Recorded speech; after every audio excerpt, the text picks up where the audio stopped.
هذا واحد قال له شخص اسمه راشد، وكان يدور له بيت، وكان الوضع المالي تعرف لا الحفة على ما قالوا، يدور له بيت والبيوت غالية، بس كان يبغى ياخذ بيت بالاقساط. المهم مر يوم من الايام ولقى له مكتوب للبيع عمارة في دورين وفيها حوش وزينة. سبحان الله، الرزق إذا كتب الله لك رزق دلك عليه أو على ما قال يسره لك. فسأل اتصل برقم الجوال الموجود، أنا أدري جوال ولا تليفون، كان من زمان القصة. فاتصل بالرجال وقال له نعم. قال كم هل البيت وبالبيت؟ فاستغرب، قال له والله شوف ببيع عليك 150,000. قال وش 150؟ تضحك أنت تمزح؟ قال لا والله جد 150. قال وش السالفة؟ قال السالفة تعال لي عشان أعلمك. فجاء لأمه قال وش السالفة؟ قال السالفة إن البيت يسوى له على الأقل 750,000. قديم الكلام. نعم. لكن ببيعه 150، ترى البيت مسكون.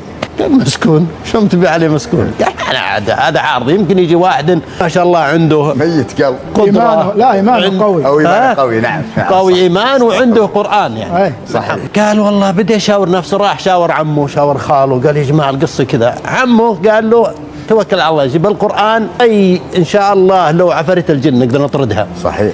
خاله قال لا توهق نفسك، ترى في جن ما يطلعون، والله لو تسوي ما تسوي. لا صاروا مسلمين هذا البلشة. ايه المهم قال بشتريه 150، يا عاد نشوف نهده، يا نشوف ناخذ ارض، يا نسوي المهم قال بجيب لي افكار كثيره عشان استفيد من هالبيت. المهم اشتراه وقال له راعي البيت ترى قرينا فيه، جبنا له جبنا رقات وقروا فيه عشان ما بكره تلومني، بس والله ما في فايده. قال بيعيننا الله سبحانه وتعالى. اقول لك رزق له. نعم.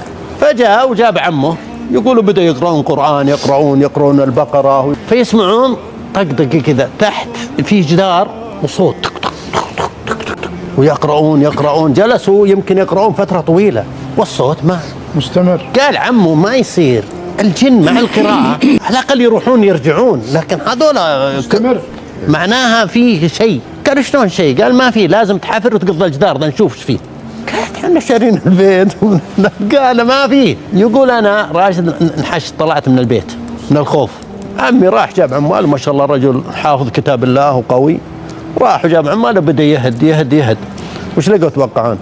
فيران، ارانب. اصل البيت اللي جنبهم في واحد عنده حوش مربي لها ارانب وحافره وحاطين جدار، يعني هم جدارين، جدار يوم عمر هذا قال انا جدارك اللي تعرف اللي يتهاوشون على الجدران، ارتداد صار. الارتداد صار بينهم زي الارتداد، صارت هالارانب تدخل وكثيره وتنطنط وهذا ويسمعون هالصوت، يوم فتحوا طلعت ارانب.